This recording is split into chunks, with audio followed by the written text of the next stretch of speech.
Welcome back to the Homegrown Music Podcast. We're on episode 11 now, and when this comes out, it won't be as new, but as of yesterday, Eyes Half Shut released their first song.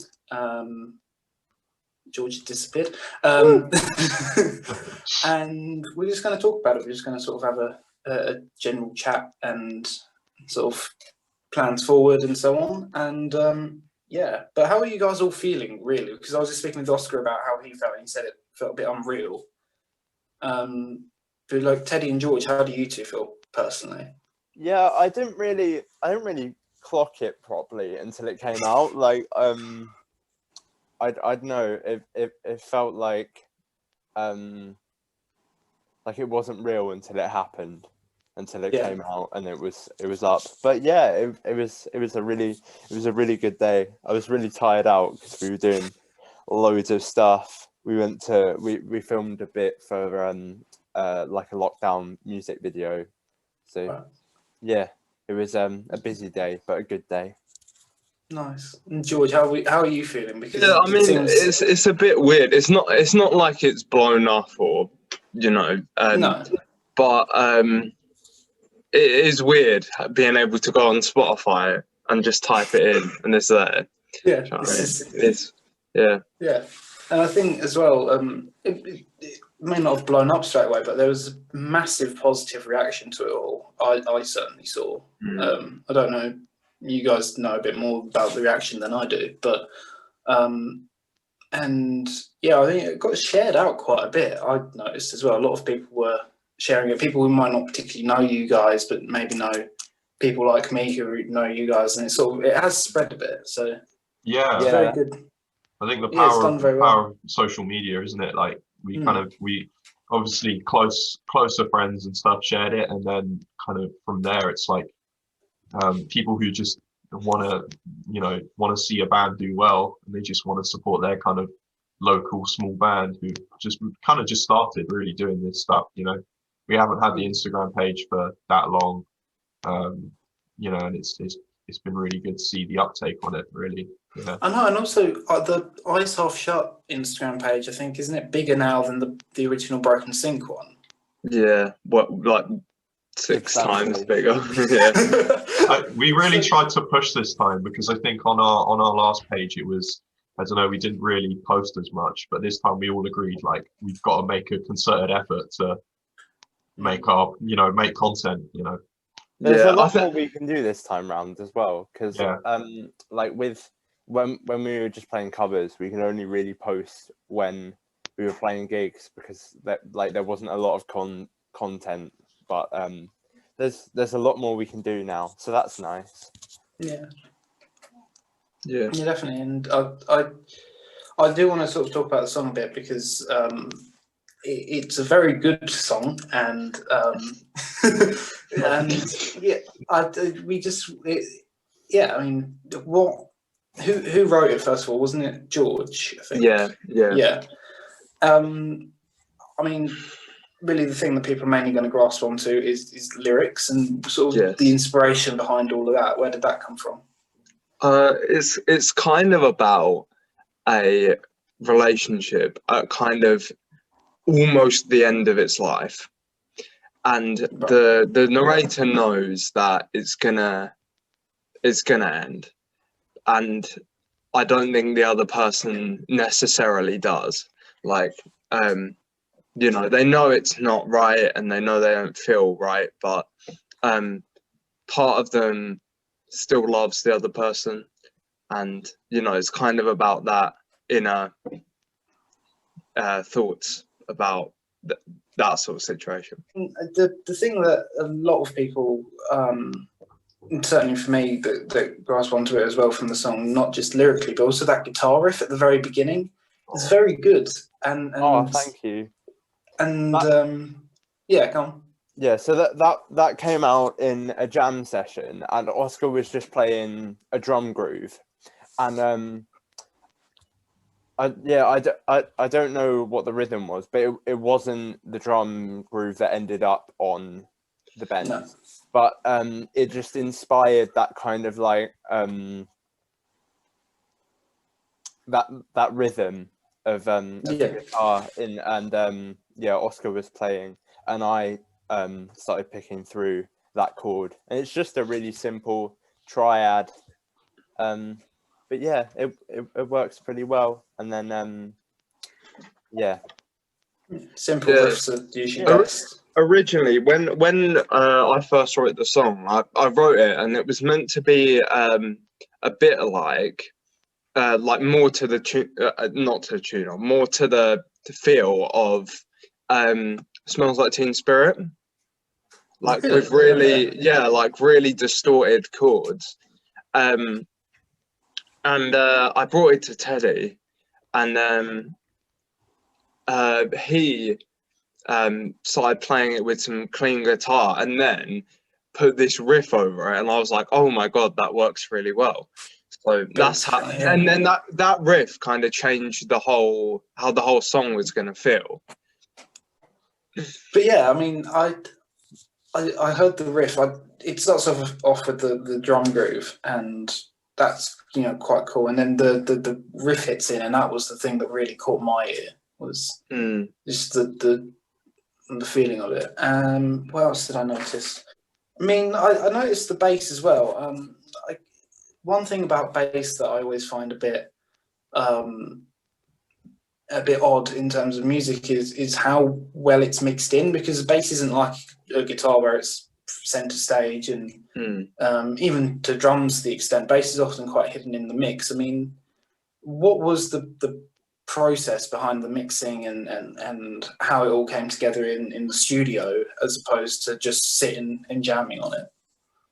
I think this song really came to life in the studio, because we before we took it to the studio, we had the riff and we knew that it was gonna work out with the rhythm, and we already had the arrangement kind of, and an idea of the dynamics, but not quite how we were gonna do it. And then in terms, in terms of mixing, you just have to give everything its own space in terms of frequency in the mix, and not tread on the other part's toes too much. Yeah, you don't want to sort of to layer everything. Yeah, exactly. But I guess it came together in terms of recording over so it was the sessions were 4 days, but they took place over we started it in May and we finished it in January. Right. Okay. So it's a long recording. Yeah, it's taking time. Well, that's because of lockdown, obviously, and exactly. I can't remember if last time you guys were on, we spoke much about your plans beyond lockdown. So I don't know whether we should go into that. I should have really researched what we'd said previously so that I can decide what to say this time. It's all cool because things change so much now anyway, from week to week anyway, with lockdowns and things. Yeah. But I think the plan is we've got more singles on the way. So once those are kind of ready to be released, we'll have more singles, and then hopefully an EP eventually. Yes. Yeah. I mean, that's. Have you decided what your next single will be, or have you did you have a pre-plan of what everything's going to be when it's released? Yeah, I think we know what the next one or two are going to be. But I think the one we're gonna, it's nearly finished, so that makes sense to do next. It's called Star-Crossed Lovers. And you did an acoustic version of that. Yeah, it's on Instagram, didn't you? Yeah. Cool. Yeah, I mean, we're always looking forward to stuff, and as I say, you've upped the game for the rest of us, so we're all going to have to. Thank you. We'll figure it out. We appreciate that. Yeah, no, it's just a really solid song, and I noticed as well there were backing vocals, hidden quite in the main riff area, just sort of a backing. The falsetto parts. Yeah. Yeah. Yeah, that's ooh. Yeah. But higher up. Yeah. That was it kind of came along with the new feel of the song, and we were working in the studio with mine and Teddy's dad, and he is his style of music is more on the reggae and soul sort of side. So it was kind of like a bit of a call into that, and like ska, and kind of the high. And there's also a female vocal, which is done through a computer, but that was yeah, nice. we program those, but It's a secret. It's me and George doing that part, and then just mixed in is a few other programmed. Well, it's just the one, isn't it? One of them, and it's lower in the mix, but it kind of helps to sweeten it up a little bit. The sound just sort of adds to the chorus of it all. Yeah. I guess the question is, because obviously over your 4 days of recording, you haven't really been able to do much with Oscar involved, I'm guessing, because of lockdown and stuff. Sorry. Yeah. Yeah, no, go on. We did manage to do 1 day with Oscar in the studio when we were allowed to. That was ages ago, wasn't it? And we got like 5 songs, or was it 4? Yeah, we were 4 songs in 1 day. Yeah, we were like, look, we might not be able to get Oscar in the studio for a while. Let's just do all the drums. Yeah. And it was a pretty heavy day. Yeah, and then the next day we went back and did lots of the guitar parts, not all of them. We'll see how that goes. And some song, like there's a song that I did a really bad job on, so on just one of the parts. But yeah, there might be some extra little guitar parts going on it, but the bulk of it was on that day. When your next single's done, when are you sort of looking to release it? Who knows? Like kind of in maybe the next month ish. Next couple months. I think that's a good time frame to shoot for. Yeah. I remember my question. I remembered it. Hey. In terms of, because I saw sort of an article the other day about writing, releasing music in this year, and a lot of, obviously because of a lot of what's going on with the pandemic and stuff, we can't do the traditional release something, tour with it. And a lot of the alternative ways of working around that is through social media and stuff, which obviously you've been quite positively affected by, as it's sort of helped you grow out of sort of quite a small place. But one thing that I remember the article saying was about like alternative versions of songs, like acoustic versions or demo versions and stuff being released. Have you got like any of that particular work? Because I know you did some stuff on your Instagram of that, of Star-Crossed Lovers and one of the other songs, which the name escapes me. Lever. More of like, that's the one. Yeah. Is there more of that kind of stuff coming, or is it just sort of just going to keep? I think that's definitely something we'd like to explore, like recording an acoustic version of some of our songs on just like stripping them back and doing acoustic versions. I think that could be quite cool. Just something a bit different. Yeah, definitely. I gave away my egg shakers though, so I can't be doing a solo egg shaker part on it, because I actually borrowed them from my music teacher before lockdown, before the first lockdown, and then so I couldn't return them because obviously I finished school, so I had to go and put them in like a COVID safe box where they quarantine it for 48 hours, and then I'm glad you recorded them on before come back. It was lucky. But definitely we'd love to do some acoustic-y stuff, I think. As soon as we're also able to be all back together, like we're gonna want to practice and jam together and and do that sort of thing.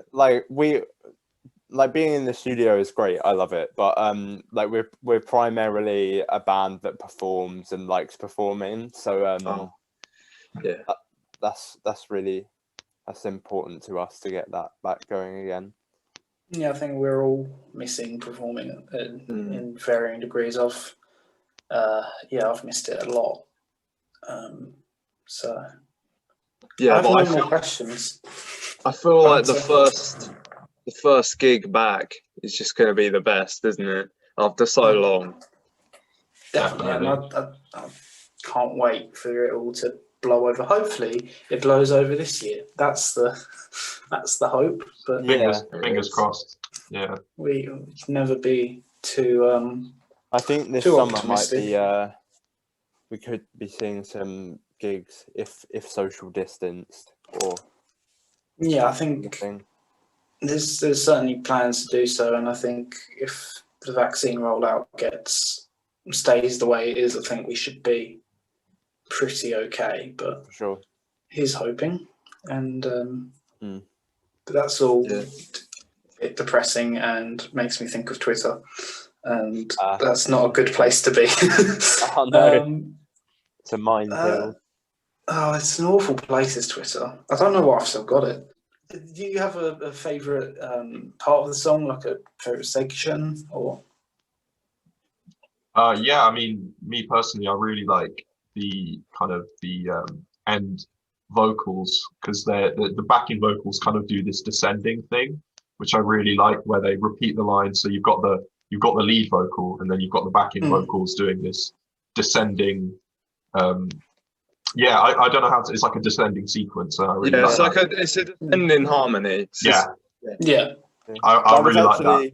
That was actually one of the last things we put on it, and it was George's idea. And it, like, for me, it completed the song. It was like the cherry on the top of the cake. I almost went, nah, let's not put it in.